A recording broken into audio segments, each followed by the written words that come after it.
Guys, welcome to my YouTube channel. So guys, इस video में हम बात करने वाले हैं एसबीआई क्लर्क प्रीलिम्स की स्ट्रैटेजी के लिए, क्योंकि ये स्ट्रैटेजी मैंने खुद फॉलो की है एंड काफ़ी सारे एग्जाम जो है प्रीलिम्स के निकाले भी हैं।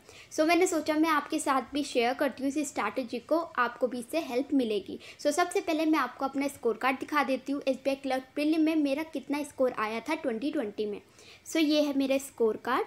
सो आप देख सकते हैं इसके अंदर मेरा जो स्कोर था दैट इज़ 76.25। जो कट ऑफ थी जनरल की दैट इज 71। सो जो कट ऑफ थी उससे ज़्यादा ही मार्क्स आए 76.25 जनरल कैटेगरी, एंड जो स्टेट के लिए अप्लाई किया था दैट इज़ उत्तर प्रदेश।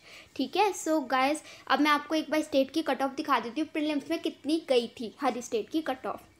सो अगर यूपी की बात करें तो 71 कट ऑफ गई थी, एमपी की 68.75, महाराष्ट्र की 59.5, उत्तराखंड की 78, उड़ीसा की 68.75, कर्नाटका की गई थी 58.75, हरियाणा की गई थी 72.75, गुजरात की 56.75 और राजस्थान की गई थी 68.75। और तमिलनाडु की बात करें तो 62, पंजाब की 77.50, चंडीगढ़ की गई थी 76, बिहार की गई थी 71, केरल की गई थी 69.75, झारखंड की 71.25, तेलंगाना की गई थी 66, वेस्ट बंगाल 67.5 एंड हिमाचल प्रदेश की 66। सो आप देख सकते हैं कि किसी की भी 80 प्लस नहीं गई है कट ऑफ। सो गाइस, अब हम स्ट्रैटेजी की बात कर लेते हैं कि मतलब कौन कौन से टॉपिक जो है जनरली हर प्रीलिम से पूछे जाते हैं, और ये स्ट्रैटेजी फॉलो करके मुझे काफ़ी हेल्प मिली, होप कि आपको भी मिलेगी। सो एक बार स्ट्रैटेजी की बात कर लेते हैं कि कैसे कैसे क्वेश्चंस होते हैं और कैसे हमें पेपर को अटैम्प्ट करना चाहिए।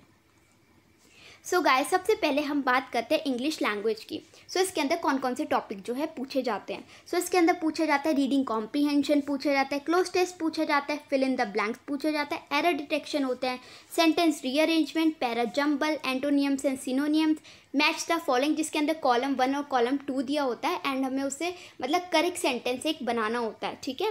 और सेंटेंस कनेक्टर होता है, ऑड वन आउट। ठीक है।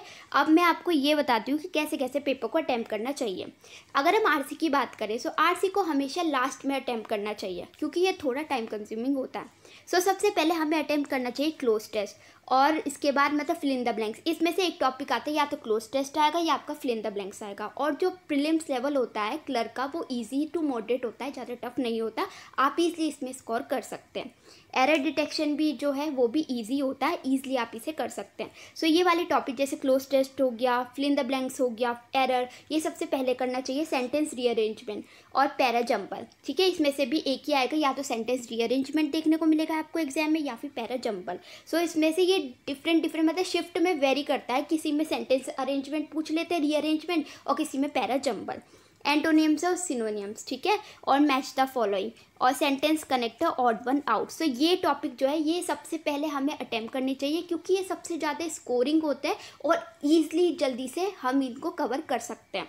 और लास्ट में हमें करना चाहिए रीडिंग कॉम्प्रीहेंशन, जिसके अंदर हमें सबसे पहले सिनोनियम्स, एंटोनियम्स कवर करना चाहिए, और कभी कभी उसके अंदर फिल इन द ब्लैंक्स भी पूछ लेते हैं तो वो कवर करना चाहिए। फिर हमें उसके क्वेश्चन देखने चाहिए, उसमें भी हमें कैसे अटेम्प्ट करना चाहिए। सबसे पहले क्वेश्चन को रीड करना चाहिए, देन हमें पैराग्राफ को देखना चाहिए कि ये वाला जो आंसर है मतलब यहाँ मिलेगा। इससे क्या होगा, आपका जल्दी से रीडिंग कॉम्प्रीहेंशन भी कवर हो जाएगा।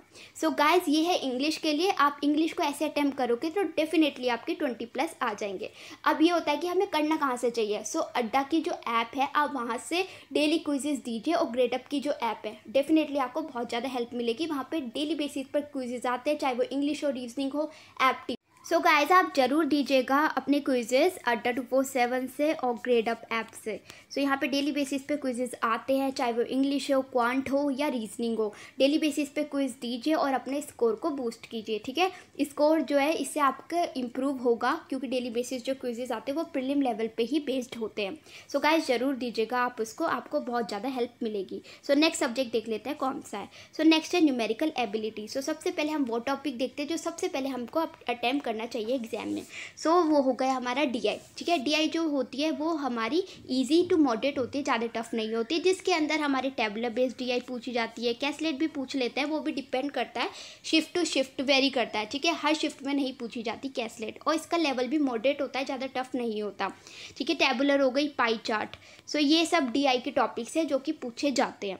और अगर हम बात करें और कौन कौन से टॉपिक जो हमें पहले करने चाहिए, वो है अप्रॉक्सीमेशन, या तो अप्रॉक्सीमेशन पूछ लेते हैं या सिंप्लीफिकेशन, जिसके 10 to 15 क्वेश्चन क्लर्क लेवल पे पूछे जाते हैं, जो कि बहुत इजी होता है, जिसको आप 4 to 5 मिनट्स में आराम से कवर कर सकते हो और आराम से 15 मार्क्स गेन कर सकते हो। सो आप देख सकते हो ना कितनी जल्दी आप 15 मार्क्स ला सकते हो इसके अंदर, क्वांट सेक्शन के अंदर। क्वाड्रेटिक इक्वेशन आती है जिसके 5 क्वेश्चन पूछे जाते हैं, ये भी आपको कितने टाइम लगे, 2 से 3 मिनट में आराम से आप 5 मार्क्स ले सकते हो। सो आपके 20 मार्क्स तो यहीं पे कवर हो जाएंगे। और अगर हम उसकी बात करें और कौन से टॉपिक आते हैं, दैट इज़ नंबर सीरीज, जिसके भी 5 क्वेश्चन पूछे जाते हैं, या तो वो रॉन्ग नंबर सीरीज हो सकती है या मिसिंग नंबर सीरीज। सो वो भी शिफ्ट टू शिफ्ट वेरी करेगा, और लेवल जो है वो ईजी टू मॉडरेट ही होता है, ज़्यादा टफ नहीं होता।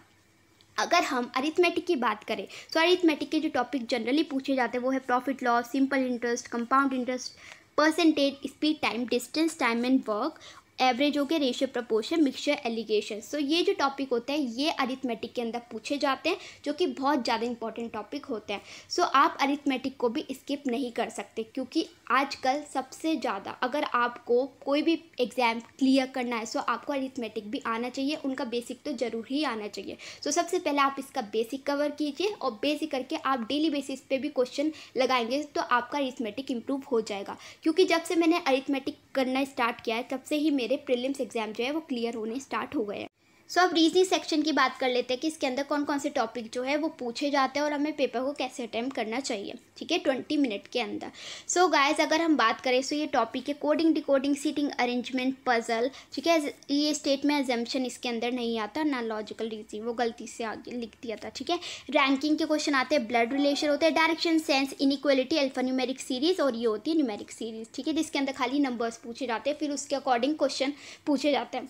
सो अगर हम बात करें कोडिंग डिकोडिंग के, आपको 5 क्वेश्चंस दिखेंगे, जो कि आप 2 से 3 मिनट में आराम से कर सकते हो, 5 मार्क्स आराम से स्कोर कर सकते हो। सीटिंग अरेंजमेंट की बात करें तो इसके अंदर सर्कुलर अरेंजमेंट होता है और लीनियर अरेंजमेंट होता है। लीनियर अरेंजमेंट में जिसमें नॉर्थ देख रहे होते हैं या साउथ देख रहे होते हैं, ठीक है। सर्कुलर में 8 पीपल बैठे हैं और सारे इनसाइड देख रहे हैं या फिर आउटसाइड। सो ऐसे क्वेश्चन पूछे जाते हैं, और जो कि ईजी टू मॉडरेट होता है। आप आराम से 2 से 3 मिनट में ये पजल बना सकते हो, जिसके हर एक पजल के मतलब हर एक सीटिंग अरेंजमेंट जो होता है इसके अंदर 5 क्वेश्चन पूछे जाते हैं। अगर हम पजल की बात करें सो पजल के अंदर जो हमारी क्वेश्चन पूछे, या तो वो बॉक्स बेस्ड पजल होती है, फ्लोर बेस्ड पजल होती है, और आजकल तो फ्लैट बेस्ड पजल भी पूछी जाती है प्रीलिम्स लेवल पे। और एक पजल बहुत ज़्यादा जो आती है SBI में, वो है डेजिग्नेशन वाली पजल, ठीक है, जिसके अंदर हर किसी का डेजिग्नेशन गिवन होता है, लाइक CEO, डायरेक्टर, मतलब आपको एक डिक्रीजिंग ऑर्डर में अरेंज करना होता है, फिर उसके अकॉर्डिंग क्वेश्चंस होते हैं वो करने होते हैं।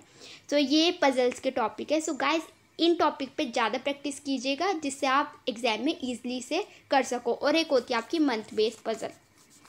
सो ये टॉपिक सबसे ज़्यादा पूछे जाते हैं पजल के एग्जाम में SBI क्लर्क के अंदर, ठीक है। और ब्लड रिलेशन पूछा जाता है, रैंकिंग पूछी जाती है, direction, sense, inequalities, alphanumeric series, और एक हमारे पूछा स्लॉग्स, ठीक है। तो सबसे पहले बात करें कौन कौन से टॉपिक को हमें सबसे पहले अटैम्प्ट करना चाहिए। एक तो आपका टॉपिक है कोडिंग डिकोडिंग, जिसके अंदर 5 क्वेश्चन पूछे जाते हैं, ये आप इजीली अटैम्प्ट कर सकते हो, कम टाइम में अटैम्प्ट कर सकते हैं। एक है हमारा blood relation, ranking, direction, sense, inequalities, so इनके भी 5 क्वेश्चन पूछे जाते हैं। और ब्लड रिलेशन के 2 से 3 क्वेश्चन पूछे जाते हैं। अल्फान्यूमेरिक सीरीज, इसके भी 5 क्वेश्चन पूछे जाते हैं। स्लॉग्स के भी 5 क्वेश्चन पूछे जाते हैं, जिसके अंदर ओनली या फ्यू के क्वेश्चन ज़्यादा पूछे जाते हैं। सो आप ये टॉपिक्स को सबसे पहले अटैम्प्ट कीजिए एग्जाम में, क्योंकि ये आपको ज़्यादा से ज़्यादा 10 to 12 मिनट्स में आराम से आप अटैम्प्ट कर सकते हैं। अगर हम बात करें इसके बाद आपको सिटिंग अरेंजमेंट या पजल्स करनी चाहिए, और सबसे पहले आपको वो पजल देखनी चाहिए जिसके अंदर आप जो है इजीली अटैम्प्ट कर सकते हो, जो आप इजीली बना सकते हो पजल, ठीक है। मैंने आपको पजल के टॉपिक ऑलरेडी बता दिया है। सो इन टॉपिक को ही प्रैक्टिस कीजिए पजल्स की, आपको डेफिनेटली इसमें से ही एग्जाम में देखने को मिलेगा।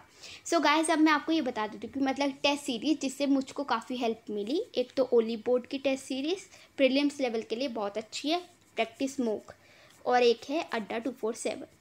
सो आप इन 3 में से कोई सी भी जो भी आपको अच्छी लगे आप वो ले सकते हैं और यहाँ से टेस्ट अटेम्प्ट कर सकते हैं। सो एग्ज़ाम में आपको ज़रूर इससे हेल्प मिलेगी।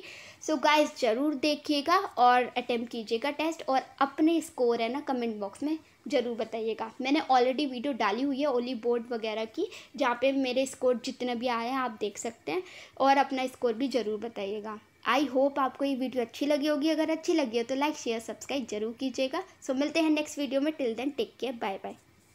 And press the bell icon. Never miss an update.